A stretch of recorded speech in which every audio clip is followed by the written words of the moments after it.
हमें युद्ध भूमि को पहचान लेना है। युद्ध भूमि तो हमारा मन है और शैतान तो हारा हुआ है। वो बस यही करता है कि हमारे मन में हमें धोखा देता है, और सच्चाई तो वो बात है जो उस धोखे के साथ में निपटती है। सच्चाई वो तरीका है जिससे आप शैतान पर विजय पाती हैं। Jesus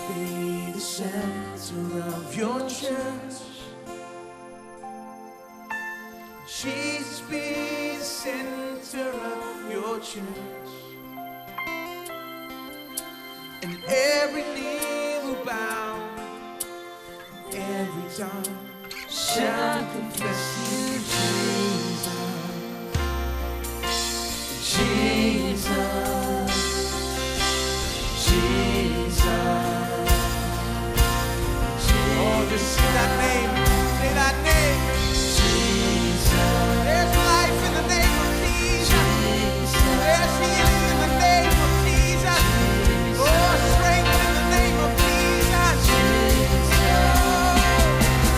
My heart to the heaven. Jesus be the center. It's all about you. Yes, it's all about you. From my heart to the heaven. Jesus be the center, all about you. Yes, it's all about you. From my heart to the heavens. Jesus be the center, all about you. Yes, it's all about you. From my heart to the heavens.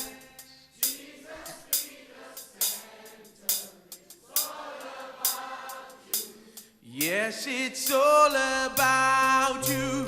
From my heart to the heavens. Jesus be the center.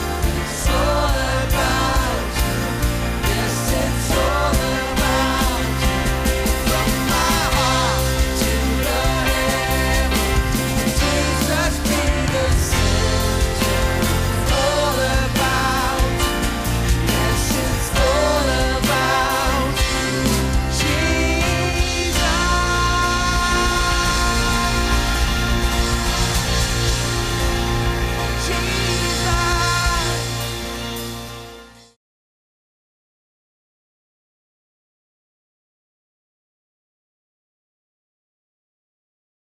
कुलुस्सियों अध्याय 2 वचन 15 देखें। उसने प्रधानताओं और अधिकारियों को अपने ऊपर से उतारकर उनका खुल्लम खुल्ला तमाशा बनाया।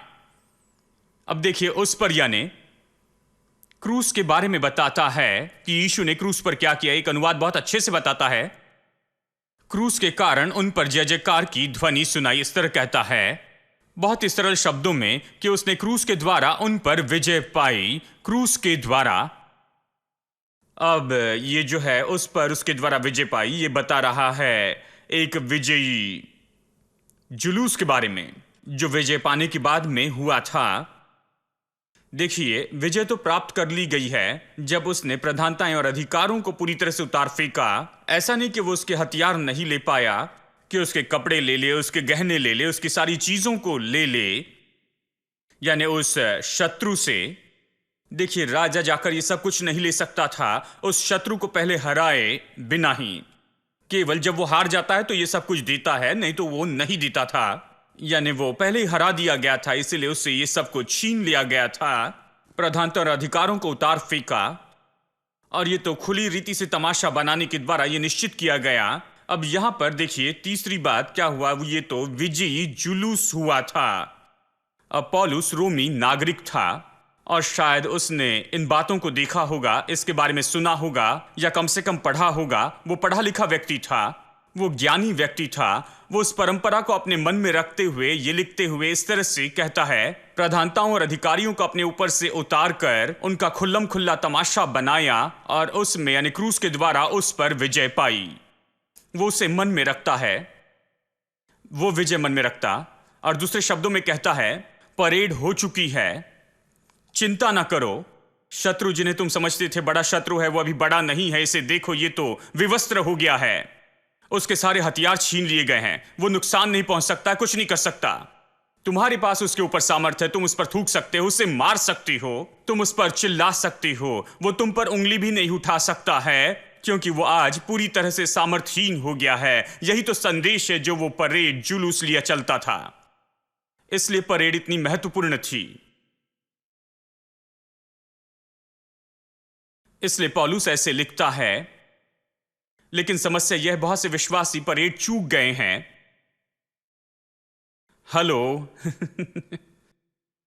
बहुत से विश्वासी परेड चूक गए हैं। उसे कैसे चूक गए? वो परेड चूक गए हैं क्योंकि ये परेड ऐसी नहीं जिसे आप रोम में जाकर देख सकते थे।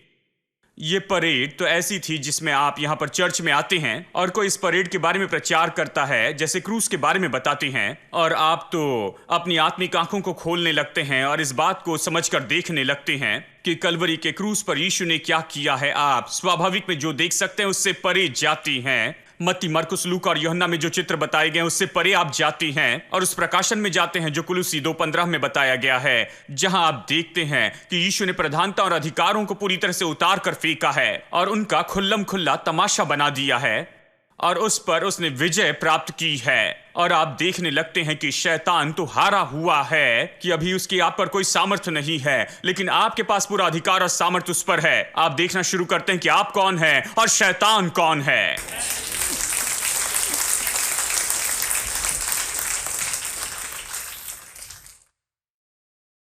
अब यही तो बात है कि वो क्रूस जहां यीशु ने लहू बहाकर वो मरा, वहीं पर ये विजय होती है। मुझे कुलुसी 2:15 पसंद है। इसकी एक खास बात मुझे पसंद है। यह कहता है उसमें होकर उसने उन पर विजय पाई। उस क्रूस में, हिंदी में सुंदर तरह से आया है, क्रूस के कारण उन पर जय जयकार की ध्वनि सुनाई। ये क्रूस पर हुआ। ये विजय कहां पर हुई? ये क्रूस पर हुई। लेकिन हम जानते हैं क्रूस ऐसी जगह है जहां यीशु ने खून बहाया और वो मर गया। लेकिन पौलुस कहता है ये तो विजय की, हां, क्रूस तो विजय की जगह है। हम जानते हैं क्रूस तो उसके मृत्यु की जगह है, लेकिन पौलुस कहता है क्रूस तो उसके विजय की भी जगह है। मनुष्य जाति के उस शत्रु के ऊपर की विजय।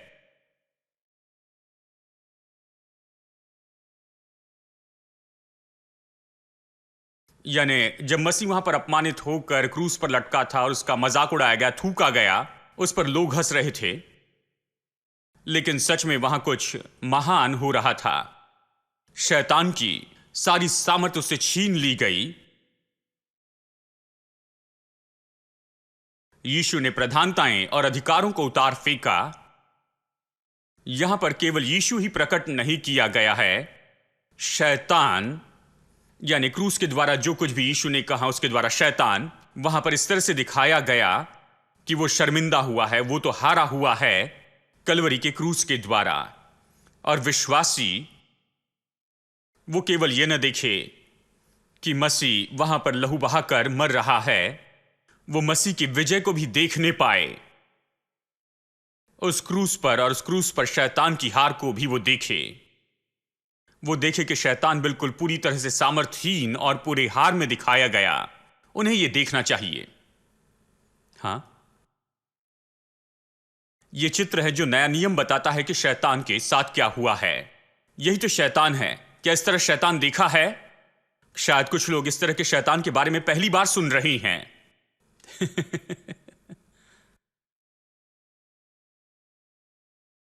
मुझे याद है एक बार मैंने किसी का प्रचार सुना और उन्होंने बताया कि वो दुष्ट आत्मा निकालने के लिए कहां कहां गए हैं, कैसे वह हवाई जहाज से उस दुष्ट आत्मा से निपटने गए जिससे कोई निपट नहीं सकता था। और ये सब मुझे याद है संदेश के अंत में हम शैतान से डर गए थे। मैंने सोचा मेरे प्रभु अगर ये गरीब के साथ हो तो किसे हवाई जहाज की टिकट देगा? किस प्रचारक को? कहां से? वो कितना खर्च कर पाएगा दुष्ट आत्मा से छुटकारा पाने के लिए? इसके लिए तो बहुत पैसा लगता है। कौन इस दुष्ट आत्मा से निपटेगा? इससे निपटने के लिए तो बहुत ज्यादा पैसा लगता है, इस तरह से निपटे। यही मैंने सोचा। मुझे लगा ये बड़ी परेशानी है। और फिर एक दिन मैंने वो परेड देखी, मैंने उस विजयी जुलूस को देखा। मैं कुलुस्सियों अध्याय 2 वचन 15 को समझने लगा और मैं सच में देखने लगा कि कलवरी के क्रूस के ऊपर में क्या हुआ है। मैंने देखा कि यीशु ने उन पर विजय पाई है। कलवरी के क्रूस पर उनकी सारी सामर्थ उतार कर फेंक दी, उनका खुल्लम खुल्ला तमाशा बनाया और क्रूस के द्वारा उन पर विजय पाई। और फिर मैंने और भी कुछ देखा। मैंने देखा कि मैं भी वहां पर उस जुलूस में हूं। हेलो, बाइबल यही तो कहती है कि हम उसके साथ में मारे गए और हम गाड़े गए और हम मसीह यीशु के साथ में फिर से जिलाए गए हैं।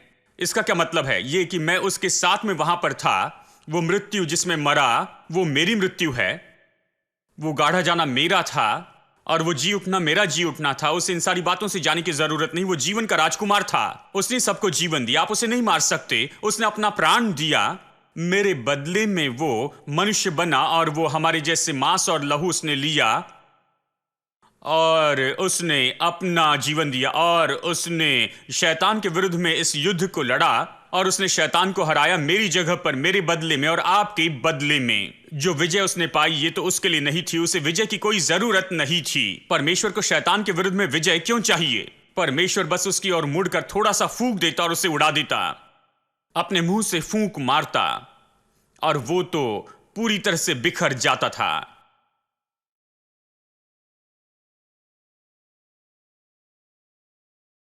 उसे विजय क्यों चाहिए? उसे विजय नहीं चाहिए। मनुष्य के रूप में उसने विजय ली।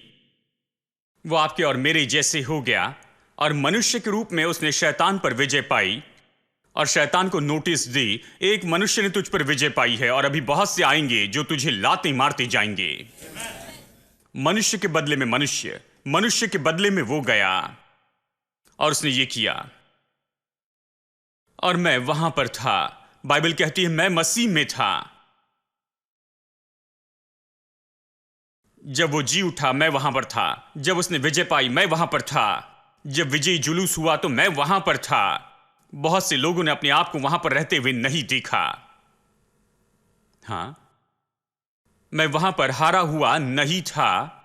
मैं वहां पर जंजीरों में नहीं था। मैं वहां पर एक विजयी होकर था। और इसलिए बाइबल कहती है कि हमारे परमेश्वर का धन्यवाद हो जो हमें विजय के उत्सव में लिए चलता है। बाइबल कहती है जिसने हमसे प्रेम किया उसके द्वारा हम जैवन से भी बढ़कर हैं।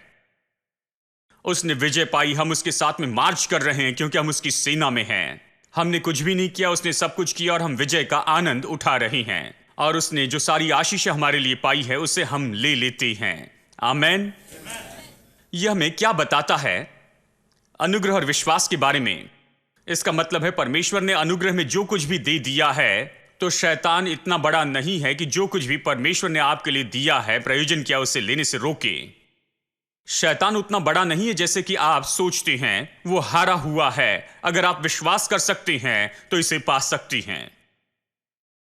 और इसलिए सामान्य रूप में समस्या तो केवल विश्वास के क्षेत्र में होती है।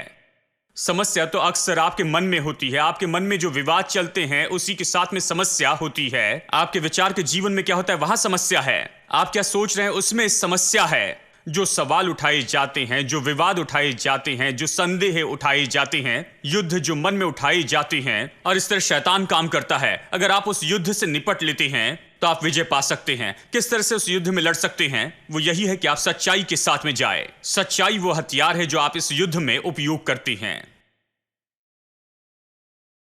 ये सच्चाई कैसे झूठ से लड़ सकते हैं, भरमाने से कैसे लड़ सकते हैं। सच्चाई के साथ में लड़े, किसी और तरीके से नहीं, सच्चाई से। मैंने उस दिन आपको बताया, किसी ने पत्र में लिखकर कहा कि 318 जगह हैं, दृढ़ गढ़ हैं आपके चर्च के आसपास, शैतान के गढ़ हैं। तो क्या आप 318 अगवे प्रार्थना के योद्धा तैयार करेंगे, प्रार्थना के समूह को, कि वहां आप इन 318 जगह के विरुद्ध में प्रार्थना करें और उन्हें ढाते जाएं? हां, उन्हें ढा दें। मैं प्रार्थना पर विश्वास करता हूं। मैं विश्वास करता हूं कि शैतान है और वो लोगों में काम कर रहा है और वो तो निश्चय लोगों को भरमाने की कोशिश करते रहता है। संसार में हर तरह के बुरे काम वो करता है, इस पर मैं विश्वास करता हूं। लेकिन जिस तरह से निपटने की कोशिश कर रहे उस पर विश्वास नहीं करता। इन लोगों के जैसे मैं विश्वास नहीं करता। ये लोग विश्वास करते थे कि उन्हें जाना होगा रात के समय जब सभी लोग सो रहे हैं और हमें शहर को घेर लेना है और प्रार्थना करना है, डांटना है ताकि ये सारी बिल्डिंग है पूरी तरह से नीचे गिर जाएं। आपको ये करने की जरूरत नहीं। ये अच्छी और आकर्षक सुनाई देती हैं, लोग ऐसा करना चाहते हैं। आपको ऐसा करने की जरूरत नहीं है। मैं थ्योरी नहीं कह रहा हूं, अनुभव से कह रहा हूं। देखिए मैं यहां पर क्या कर रहा हूं। मैंने क्या किया? मैंने ऐसा कुछ भी नहीं किया है। बस सच्चाई का प्रचार करें और देखें कि कितने लोग आजाद होते हैं शैतान की सामर्थ से और शैतान के धोखे से। आप बस सच्चाई का प्रचार करते जाएं, आकर्षक बातों के पीछे न जाएं कि बस ये करे और वो करते चले जाएं। सच्चाई का प्रचार करें। पौलुस ने यही किया, यीशु ने यही किया। ये लोग जो कुछ कर रहे हैं उनमें से कुछ भी बाइबल में नहीं है। ये विचार तो यहां पर नहीं है। पौलुस ने बस जाकर सुसमाचार प्रचार किया, और सुसमाचार तो उद्धार के निमित्त परमेश्वर की सामर्थ है। ये लोगों को आजाद करती है। सुसमाचार की सामर्थ उस जगह को पूरी तरह भरती है। ये लोगों के कानों को खोलती है। प्रभु उनके दिल को खोलता है। परमेश्वर की आत्मा उनके दिल में काम करती है। प्रभु लोगों से प्रेम करता है। परमेश्वर लोगों से प्रेम करता है। बस उसे जरूरत है कि हम जाए, घोषित करें और अपनी आवाज का उपयोग करें, कहे कि यीशु प्रभु है इस देश के ऊपर में और हर जगह पर, पूरे संसार पर। देखिए वो क्या कहते हैं। वो ये कहते, मैंने उनको ये कहते सुना है, कहते प्रार्थना करो, प्रचार न करो। सड़क पर जाते हो, प्रार्थना करो, प्रचार न करो। मैंने यही तो सुना है, प्रार्थना करो, प्रचार नहीं। मैं आपको बताऊं दोस्तों, प्रचार ही काम करने वाला है। मैं प्रार्थना पर विश्वास करता हूं, लेकिन ऐसी प्रार्थना पर नहीं। हमारी प्रार्थना, हमारी मध्यस्थी अलग होती है। हमारी प्रार्थना तो अलग तरह की प्रार्थना होती है। हम याद रखते हैं कि हमारी सामर्थ्य और अधिकार क्या है, परमेश्वर ने मसीह के द्वारा क्या किया है, और ये सब फिर प्रार्थना करते हैं कि हमारे लिए द्वार खुलता जाए, कि हम जाएंगे और प्रचार करेंगे और चमत्कार होते जाएंगे। परमेश्वर लोगों के दिल को छू लेगा और उनकी समझ की आंखों को वो खोल देगा और वो सुसमाचार को उत्तर देंगे। हम इसके लिए प्रार्थना करते हैं, ठीक है। हम नहीं मानते कि प्रार्थना करें, प्रचार नहीं। हम प्रचार पर विश्वास करते, क्योंकि प्रचार ही वो बात है जो कि दृढ़ गढ़ों को ढा देती है, शैतान के दृढ़ गढ़ों को। क्योंकि शैतान का दृढ़ गढ़ कहीं कोई बिल्डिंग नहीं है। शैतान को यह पसंद है आप बिल्डिंग के पीछे जाते हैं, उसे गिरा देने की कोशिश करते हैं, क्योंकि आप वहां पर होते हैं और ये आपके यहां काम करता है। आप वहां भागने में व्यस्त होते हैं और शैतान तो यहां मन में गड़बड़ी लाता है, पूरी तरह से आपको हराता है, आपको नीचे रखता है, पूरी तरह नाश करता है आपके मन में। वो यहीं पर तो काम करता है और हम नहीं जानते कि ये तो युद्ध भूमि है। हम उसके पीछे भागते रहते हैं। वो कहते वो यहां पर है, वो यहां पर है, हम वहां पर जाते। आओ हम चलते हैं। 10 लोग काफी नहीं हैं, हमें 1000 लोग चाहिए, क्योंकि बड़ा शैतान है। हम व्यस्त होते हैं कि लोगों को जमा करें और जाकर ये सब कुछ करते जाएं, जबकि वो हमारे मन में पूरी गड़बड़ी लेकर आता है और हमें पूरी तरह से खत्म करना चाहता है। हम जहां भी जाते हैं वहां पर हमें युद्ध भूमि को पहचान लेना है। युद्ध भूमि तो हमारा मन है और शैतान तो हारा हुआ है। वो बस यही करता है कि हमारे मन में हमें धोखा देता है, और सच्चाई तो वो बात है जो उस धोखे के साथ में निपटती है। सच्चाई वो तरीका है जिससे आप शैतान पर विजय पाती हैं। आमेन। इसलिए यीशु ने ये कहानी बताई थी कि कैसे एक दुष्ट आत्मा निकाले तो वो जाकर 7 को लेकर आती है। मतलब देखिए, जब आप किसी व्यक्ति के जीवन को सच्चाई से नहीं भरती हैं तो फिर क्या होगा। चाहे आप दुष्ट आत्मा को निकाल दे और आप इस तरफ जाते हैं तो दुष्ट आत्माएं वापस आ जाएगी। मुझे याद है उन दिनों की बात है जब कोई एक बिल्डिंग की बात है, मैं घर खाली करवाना चाहता था। वो घर नहीं छोड़ना चाहते थे और कोर्ट केस भी वहां पर खत्म हो गई और हमें जाकर वहां ताला लगाना था और आना था। और मैंने वहां जाकर ताला लगाया और मैं मुड़ गया और उनकी आवाज मैंने सुनी, खैर ये तो वापस मद्रास चले जाएंगे, मैं इस जगह को खोलूंगा और मैं वापस आ जाऊंगा, तुम देखना। देखिए, शैतान तो इससे भी 1000 गुना बुरा है। यीशु आता है, सारी दुष्ट आत्माओं को निकालता है और दुष्ट आत्मा कहती है शहर के बाहर रुको, जब ये निकल जाएगा तो हम वापस जाएंगे और बहुतों को लाएंगे। देखिए, केवल दुष्ट आत्मा निकालने से कोई मतलब नहीं है, लेकिन सच्चाई जरूरी है। हमें लोगों को सच्चाई से भरती जाना है, क्योंकि जब सच्चाई वहां पर होगी कोई दुष्ट आत्मा नहीं रहेगी। सच्चाई जो है वो तो शैतान को भगाती है, क्योंकि शैतान झूठ के साथ में आता है। जब आपके साथ सच्चाई होगी तो शैतान के लिए उस जगह कोई स्थान नहीं होगा। आमेन। और विजय आपकी ही होगी। आइए हम खड़े हो जाएं।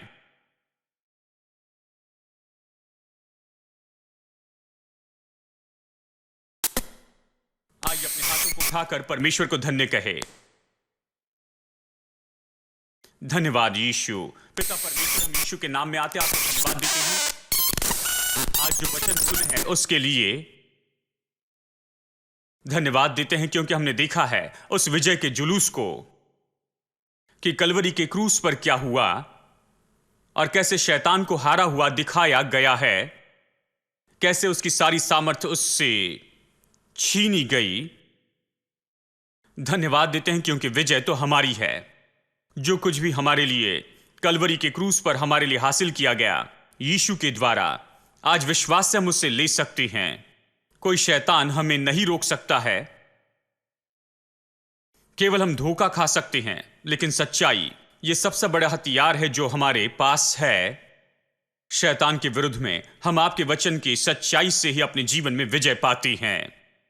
वचन के लिए धन्यवाद, सच्चाई के लिए धन्यवाद जो हमें आजाद करती है, सच्चाई के लिए धन्यवाद जो हमें विजय में लेकर आती है।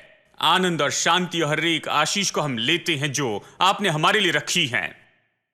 और आज लोगों के लिए मेरी प्रार्थना तो बस यही है प्रभु, कि इनकी समझ की आंखें खुल जाए और ये देखें कि ये सच में कौन है और इनकी जगह क्या है। ये खुद को, अपने आप को उस परेड में देखे, उस जुलूस में, उस विजय के जुलूस में देखे, विजयी सेना के रूप में देखे। मदद करके ये अपने आप को विजयी देखे, अपने आप को जैवन से भी बढ़कर देखते जाएं, खुद को मसीह में देखते जाएं। मदद कीजिए प्रभु कि ये समझे कि इनके पास विजय है। विजय तो इनकी ही है पहले से ही। धन्यवाद पिता, हम आपको सारी आदर महिमा स्तुति देते हैं, यीशु के नाम में प्रार्थना करते हैं।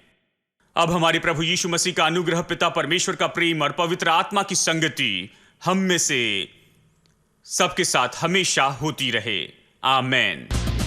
Every praise is to our God. Every word of worship with one accord. Every praise is to our God. Sing hallelujah to our God. Glory hallelujah is due our God. Every praise is to our God. Every praise is to our God. Every word of worship with one accord. Every praise is to our God. Sing hallelujah to our God. Glory hallelujah is due our God. Every praise is to our God. God my Savior, God my healer, God my deliverer. Yes He is, yes He is. God my Savior, God my healer, God my deliverer. Yes He is, yes He is. God my Savior, God my healer, God my deliverer. Yes He is, yes He is. God my Savior, God my healer, God my deliverer. Yes He is, yes He is, yes He is, yes He is. Every praise is to our God. Every word of worship with one accord. Every praise is to our